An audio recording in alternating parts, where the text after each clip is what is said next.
Hello and welcome to MEE Live. I'm Mathilda Mallinson. And I'm Tamara Himani. It is Thursday, 13th of November. Today, what's next for the ceasefire in Gaza?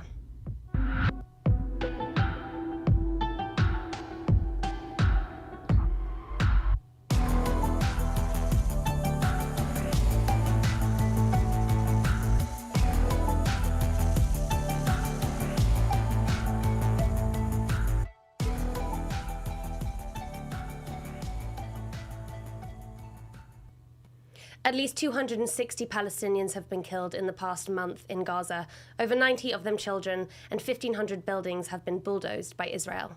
And just this morning, air attacks struck Gaza's northern cities of Beit Lahia and Gaza City, as well as the southern city of Khan Yunis.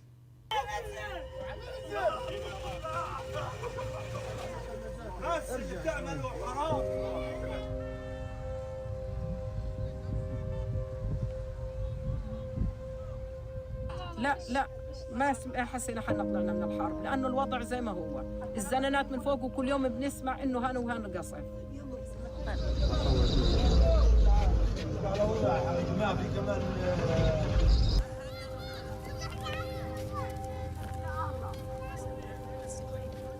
الطخ والدب والقذايف اللي طلعتني يا ابني شو كيفي وجينا والقذايف شغاله اقسم بالله العظيم طلعت من عرسانه صغيره والقذايف شغاله زي المطر.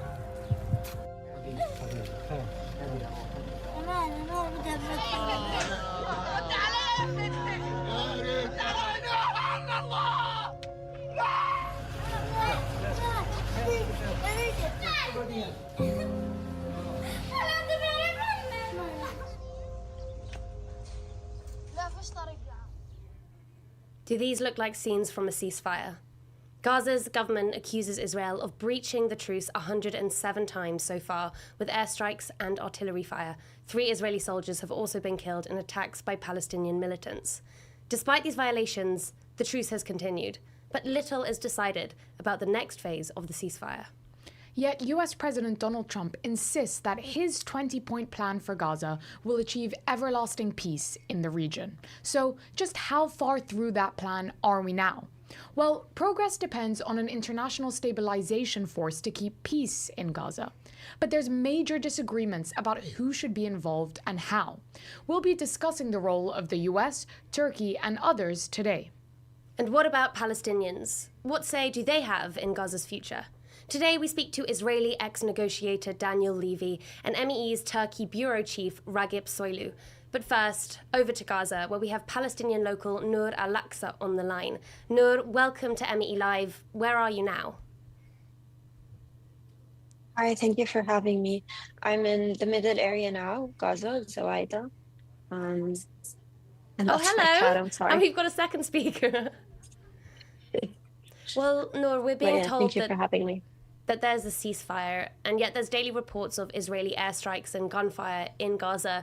What have you personally witnessed? Does it feel like the violence is at bay for now? Unfortunately, it does not feel like the genocide has ended in any sense, just because the living conditions are still the same. We're hearing less bombings, but the daily breaches of the ceasefire are evident, right, all around us. On October 19th and October 29th, during like the breaches of the ceasefire by Israeli forces, we heard like many bombs, and it just felt that at any given moment, Israel has the ability to resume hostilities and resume this genocide without any accountability. And everyone's so keen to keeping the ceasefire that no one's talking about all of these breaches that are happening on a daily basis to people who are going close to their homes, close to this hypothetical yellow line that is unclear for the residents, and anyone who approaches just gets shot. So it's in no sense feels like it ended, just because you can always hear the drones somehow. We hear explosions happening at night on a daily basis. And then we later find out it's demolitions of houses and buildings behind the yellow line. So it's, it feels like it's very active, especially from the aid sector. Yeah, I And was going to the say restrictions on it's not aid just and it's not just the things getting violence in. that breaches the terms of the ceasefire, but Israel is supposed to significantly increase the flow of aid coming in to mitigate the deadly famine in Gaza. What we're seeing are reports of warehouses of wasted aid being blocked from entering the enclave. How is the situation inside Gaza? Are you getting the supplies that you need? 100%.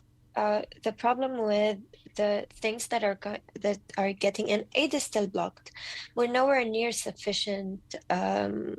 near the sufficient amount of trucks that are gonna be able to, retrieve the situation in any sense.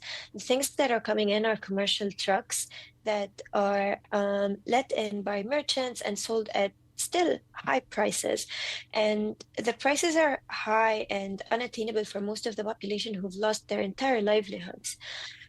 This genocide has destroyed people's economic lives, has destroyed the infrastructure, the schools, the hospitals, the shops, all aspects of life. So this effect is long lasting, and we're still seeing traces of all of this destruction on a daily basis. Can you just clarify for us a little bit more, Nour?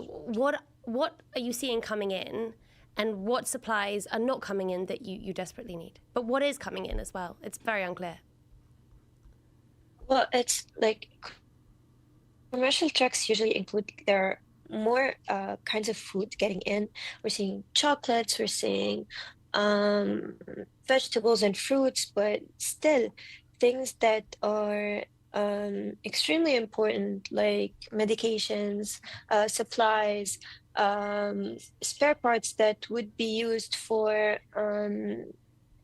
water and sanitation activities in the strip. So many things are still blocked, are still not getting in sufficient amounts. And when commercial trucks get in, people still don't get access to food because, again, they are forced to buy it and they don't have the means to buy it. So it's definitely leaving the majority of the population in a very vulnerable situation still. The hospitals are still suffering from many severe shortages in essential items.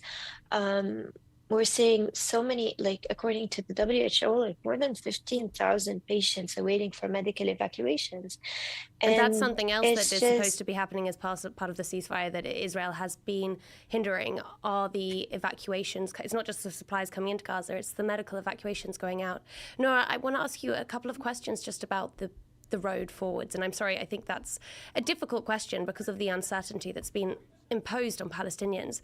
The peace plan laid out by Trump relies on an international force to maintain peace, but it's unclear who will be involved in this force. Is this comforting or ominous? I mean, when looking at this peacekeeping force that is run by the US, we can't help but to think about previous times where the US was involved in Gaza during the Humanitarian Aid Foundation, where we've seen nothing but death and killing for people seeking nothing but aid. And it's just goes to show you how dangerous it is for us to be laying this in the hands of the US forces. When the US took over the distribution of aid, it created literal death traps for Palestinians who went in harmless, without any expectations but to get food, and they were desperate for it after months of being forcibly starved. And they've been met with bullets and death in all sorts. So it's just scary for us to think about a peacekeeping force that would maintain the conditions of this ceasefire agreement that is also run by a similar body, if not the same body, right? Yeah, I understand why that is just extremely uncertain. Yeah. Just a final question, Nour, I want to ask, which is from where you're standing in Gaza amid the destruction and from what you're hearing about the negotiations underway, what does the road ahead look like for Palestinians in Gaza right now? To be honest, it's very bleak and uncertain and vague, just to begin describing, especially when Palestinians have not been allowed, have not been consulted, have not been included in any sense in determining what happens to their own lives. And this, deliberate destruction of every form of life, of the economic sovereignty, of the fact that Palestinians are not allowed in any sense to restore any sense of their lives or their dignity, in terms of not being able to fish, not being able to access their lands. Like 60% of the strip now lies under Israeli control. Not only control, but it lies under their destruction that is happening at the moment as we speak. So um, it is pretty uncertain because Israel really did intend to force Palestinians into a helpless condition in which they don't have a say into anything, in which they are forced to rely on aid because their lives have been destroyed, in which they're forced to, be passive recipients of aid and help and all of these things. And I think the only way forward is to, completely allow unrestricted aid and necessities of life. I mean, we talk a lot about aid as if it's not essentials for life, as if it's not food and water and fuel and medicine. So it's ridiculous at this point where 1 month into the ceasefire, people are still, suffering the consequences as if nothing changed.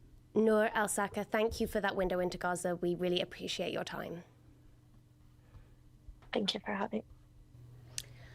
Already, phase 1 of the ceasefire has been tenuous, with air and artillery attacks ongoing, as well as the occasional blockage of medical evacuations and aid, as Nour mentioned. But phase 2 of the ceasefire is where the real work begins. When the ceasefire began on the 10th of October, analysts pointed out that there were several sticking points that would be very tough to overcome. The full withdrawal of Israeli troops, the full demilitarization of Hamas, or a new authority in charge of Gaza. So, 1 month on, has any progress been made on these issues? Here to update us is former Israeli negotiator Daniel Levy. Daniel, welcome to MEE Live. So, if you could just... Good to be back with you. Great to have you. So if you could just update us, where are we now in Trump's 20-point plan? We've seen kind of the exchange of prisoners and the remains of Israeli captives returned. Where are we going to phase 2? I think we're pretty much where the architects of this plan on the Israeli side and their, let me call them co-conspirators on the US administration side, wanted us to be. This isn't a peace plan that unfortunately is unraveling through bad faith implementation of a few bad actors. This is by design. This is the system, not the bug. This was not intended to be an on-ramp to ending occupation, ending dependency, ending apartheid, ending ethnic cleansing, ending destruction.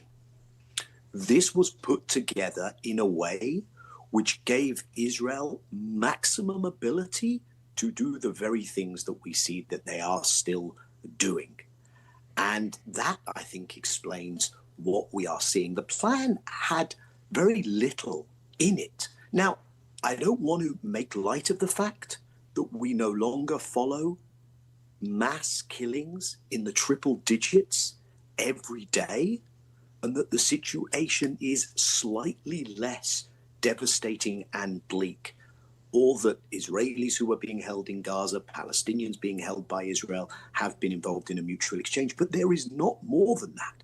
I mean, just yesterday, in his letter to the Israeli president, the American president, Trump, wrote the following: "It's my honor to write to you at this historic time, having just secured peace that has been sought for at least 3,000 years.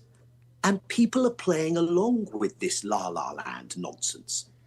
It's intentional on the part of some of the actors, But for Palestinians living in those circumstances, it is anything but la la land. It is the reality that we just had described to us. So speaking of that la la land nonsense, obviously, if you ask the White House, it seems everything is going according to plan. This is peace in the Middle East. I mean, we can just take a look at some of that rhetoric that we saw coming from Trump the other day. After so many years of unceasing war and endless danger, today the skies are calm, the guns are silent, the sirens are still, and the sun rises on a holy land that is finally at peace, a land and a region that will live, God willing, in peace for all eternity. This is the historic dawn of a new Middle East. Everybody is happy, whether it's Jewish or Muslim or the Arab countries. Every country is dancing in the streets, and it's a point in time I don't think you'd ever see it again. They've never seen it for 3,000 years. In your view, is the war? The war is over. War is over. The war is over, okay? You understand that? Are you confident that the ceasefire is going to hold? I think so. I think it's going to hold. I think people are... A lot of reasons why it's going to hold. But I think people are tired of it. It's been centuries, okay? Not just recent. So we saw there Trump very certain that this was a historic moment. If, as you say, there's no long-term solution here, that the plan was never intended to get beyond this stage, why is Trump saying this? Why continue to raise expectation? What's the end goal? I just have to catch my breath first, because I've obviously been out dancing in the street with everyone else, celebrating this great moment of peace. But once I recompose myself, I can share if you can. If I can. But it's serious, because that is not happenstance, that choice of a depiction of what is not a reality. Because it's not only the US, it is almost across the board, and certainly amongst Israel's allies, and certainly where there was this mass mobilization of pressure. What they want us to believe, nothing to see here, move on, let's talk about other things. Don't ask us about our arms trade anymore. Don't ask us about our complicity in Israel's criminality. We're talking about other things now. That's how they want it to be. 240 plus Palestinians killed in Gaza since this supposed ceasefire. Crossings still not open, aid still not getting in, syringes for children to be vaccinated not allowed in, baby formula not allowed in, the conditions in which people are still being kept, killings all the time. What I am suggesting is that there was an attempt to say, and I think this is partly what happened. Look, we all know that there are huge flaws in this plan, but let's at least first get a ceasefire, and then we can try and resolve those. That only makes any sense if that is what is actually done. If the other parties who were engaged in this are going to put pressure for what Israel is doing in violation of the agreement and the shortcomings of the agreement, for those to be addressed. In the absence of that, the onus, the burden, the necessity falls on those same people who were out in the streets mobilized, pressuring their government to return. More difficult, I get it now, but to return to holding their politicians to account and to generating that pressure so this does not become a permanent reality. And of course, the other thing we have to bear in mind is that we are doing this where there is a void where there should be Palestinian leadership. The Palestinian Authority is another complicit party in this great game of make-believe. It is not forcing the issue. It is not pressuring its own putative allies in the region, those who know this isn't working well, those who are not comfortable with this, but everyone has their own equities with Trump. They don't want to upend those things.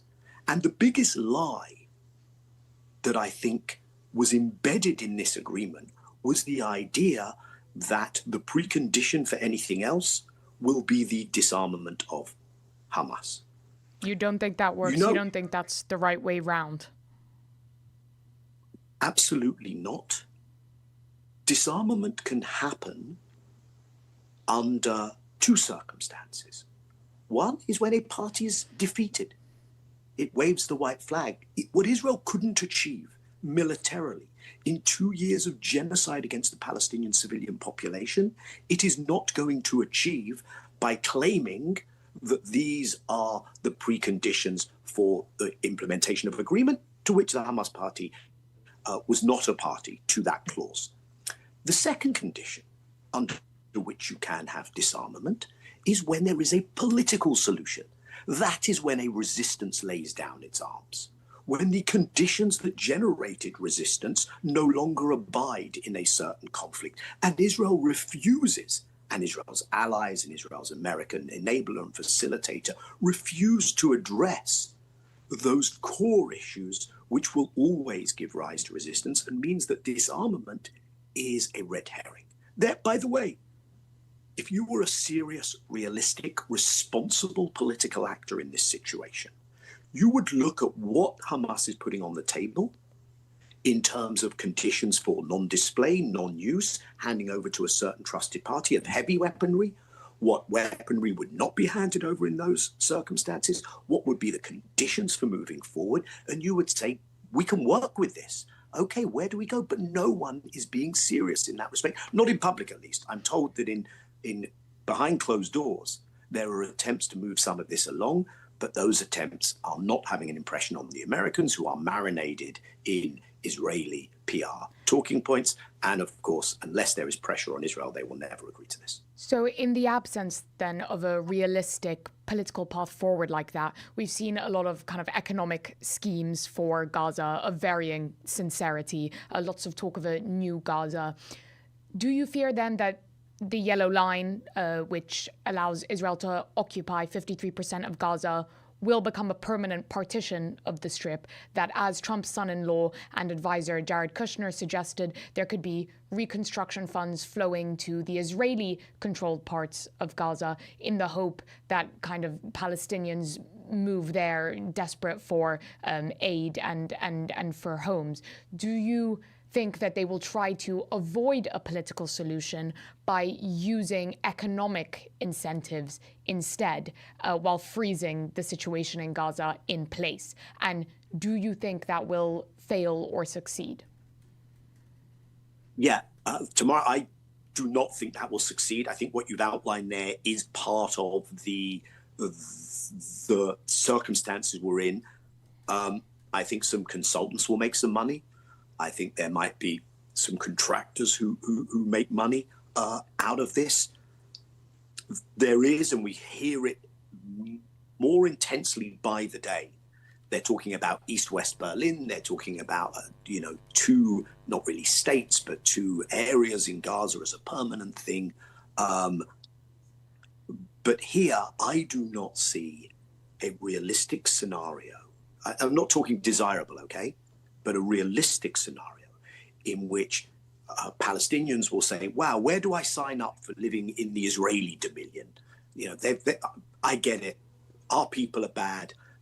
We want to live under your benevolent control, Israel, having just destroyed everything, killed our families, starved, conducted war crimes on a daily basis. And here, I am pretty certain that Israeli dehumanization towards and cruelty towards the Palestinians will mean that no such reality takes shape inside those Israeli-controlled zones. They will not be a place where Palestinians can find solace. And I don't think that's the intention on the Israeli side. So what you will see is an attempt to make the temporary permanent. And if there is any building effort there, over time, 1 year, 2 years, 4 years, you'll have Israelis saying, yeah, all this stuff was built. We've been in control of this area for this long. Why don't we just go and resettle it? And I think that is in the minds of some, that this is where it becomes. I don't know whether or what the balance in the American and in the international arena is between people who are simply chumps and are being naive and being led by the nose, as usual, by the Israeli leadership, versus people who come to this with malign intent and are parties to this effort. But, and here's the thing, I don't think it will succeed. What you have is still an Israel absolutely at war with the Palestinians. We see what's going on in the West Bank. Netanyahu even mentioned this in his Knesset address earlier this week, that we are carrying out a war against the refugee camps in Judea and Samaria, as he calls it. We see Israel's daily and escalating military activity still in Lebanon. We see the threats elsewhere. And I don't think this is going to work out well over the long term for the Israelis. The challenge, of course, is how do you shorten, how do you hasten that? And the word without which nothing improves is accountability. And the key thing about that 20-point document is it was all about the avoidance of accountability, and accountability will not be generated from within that document. It will have to be generated by people, regular people, as they did in the last 2 years, demanding that accountability. A very sobering assessment of the plan ahead and the road ahead, and hopefully those who are making those decisions are listening to that more realistic counsel. Daniel Levy, former Israeli negotiator and analyst, president of US Middle East Peace, thank you so much for speaking to MEE Live today. It was a pleasure to have you on. Thanks, Tamara. So, without a clear plan for a political solution in Gaza, the US has struggled to get countries to agree to be part of a peacekeeping force or to donate to reconstruction in Gaza. The proposed international stabilization force is seen as essential to preventing a security vacuum in Gaza or further fighting between Israel and Hamas. But as for who will be part of that force, that remains deeply contentious. One of the countries at the heart of that dispute is close US ally Turkey. The NATO member has been one of the most vocal critics of Israel's devastating 2-year assault on Gaza, calling it a genocide. Accordingly, Israel firmly objects to Turkish presence on the ground. There will be no Turkish boots on the ground in the present, in the past, in the future, specifically in the International Stabilization Force. Yet, Turkey has acted as a key mediator in ceasefire efforts. It helped return the remains of an Israeli soldier held by Hamas just the other week, and it is involved in ongoing talks over 200 Hamas fighters believed to be trapped in tunnels in Israeli-occupied parts of Gaza. Our next guest is MEE's Turkey Bureau Chief, Ragip Soylu. Ragip, Turkey wants to send stabilizing troops to Gaza. Israel rejects this. How do you see the US squaring this circle? I mean, when you talk to the Israeli journalists, especially, they would say that Gaza entirely is now an American task rather than an Israeli-led mission. I mean, we all know that the Americans already established a base to coordinate all the humanitarian efforts in Gaza, but Americans overall, CENTCOM, and it's just become, they just become the final arbiter on this issue. So the Israelis can basically object as much as they want, but at the end of the day, Trump himself is making the decision, and he made the decision to basically lead with the Turkish forces. And it's also what Hamas wants. Hamas is comfortable with having a multinational force in Gaza, but it's very clear that they trust the Turks, and having a Turkish presence in Gaza would basically further the deal which Trump wants. So I just don't buy the Israeli argument that, it's just a blank no. I think there's a room for maneuver. And if it is the case that Turkey does join the stabilization force, could that speed up progress from phase 1 to phase 2? Because so far, we've seen very little detail about this force, plans struggling to get off the ground, and the absence of a clear mandate as to what they would be doing in Gaza. I think that's really a possibility, a risk for the entire mission, because the Turks are also very cautious. I mean, Turkey and Egypt have been pushing Americans to basically pass a resolution from the UN Security Council to, give this really important details on the mission. What are the rules of engagement? How we are going to protect ourselves? Are we really going to basically disarm Hamas, which Turkey and Egypt think they're not their job to do so. They think that the peace force should basically guard the borders and prevent clashes between Israel and Hamas. But in the same time, Israelis they made very clear that they have a particular apathy towards Turkey, so they prefer Azerbaijani, Pakistani, or Indonesian forces instead of Turkey. And on the other hand, UAE, if you saw the statements there, they basically said that they're not satisfied with the current structure and they're not willing to contribute troops. So it's not there yet. It's still in the making. And Turkey's participation would be a core breaking point. Like, if you have Turkey put boots on the ground in Gaza, then you will see other countries also following through and contributing as well. But if Turkey is not there, I think it will be a really hard task for Washington and the White House in general to convince other countries to contribute. So if we do see that movement, what is the timeline? When do you see this force actually materializing and coming together? I mean, it's a really difficult question, but I think we have seen already there's a draft resolution distributed by the Americans, which also controversial itself because they didn't really discuss the details with the relevant parties, including Turkey and Egypt, before distributing it to the UN Security Council members. But since we had the resolution, I would say that in a few weeks' time, we will see the resolution going through the UN Security Council, and then we will start to negotiate on what kind of force that will end up in Gaza. And there's a real possibility that there won't be an agreement that is satisfying Hamas and also Israel, and then this is dragging more and more. And I mean, I don't want to say, and I think there's a really low probability, but there is even a room for the beginning of the hostilities again if this thing doesn't go through. So, but for the time frame, I think we will see some sort of movement in a few weeks. But do you not worry that Turkey, Egypt, other countries involved in this could actually be shut out of the process if, say, Netanyahu manages to persuade Trump that it's not in his interest? It is very possible, but in the same time, we have seen really interesting movements from the Israeli government. They basically led a press campaign to normalize Turkey in Israeli public opinion. There was an article on Yediot Ahronot a few weeks ago, basically praising the Turkish intelligence chief, Cullen.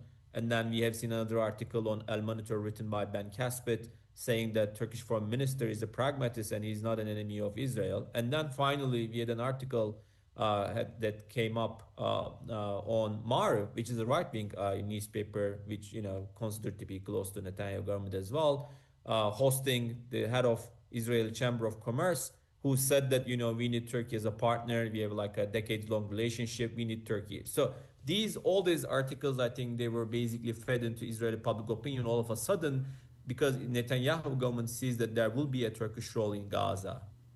Interesting. So even as they're insisting no Turkish boots on the ground in Gaza, quietly, Israel may actually be preparing public opinion for that eventual reality. Definitely, because, we have seen also interviews a few months ago, the basically senior leadership within the Israeli military saying that they have a really good relationship with the Turkish military, as well as we have the intelligence contacts and ties. So there's to a degree some sort of a working relationship, but of course there are political tensions. There's a lack of trust to some degree, but in the same time, these two states that have been, working together for decades. We have a full diplomatic relations for decades. There's an ongoing intelligence, conversation that has been really went on without any disruption since October 7th. Ragip Soylu, thank you so much for your insights today. They've been extremely valuable, and I'm sure we'll be speaking to you again soon. And that is all that we have time for on today's show. But before we lose you, we would love to hear from you. Please send in your comments and questions. We are at Middle East Eye on social media, or email meelive@middleeasteye.net. We will be here at 5 p.m. UK time, which is noon in New York, every Tuesday and Thursday. So don't forget to tune in. See you then.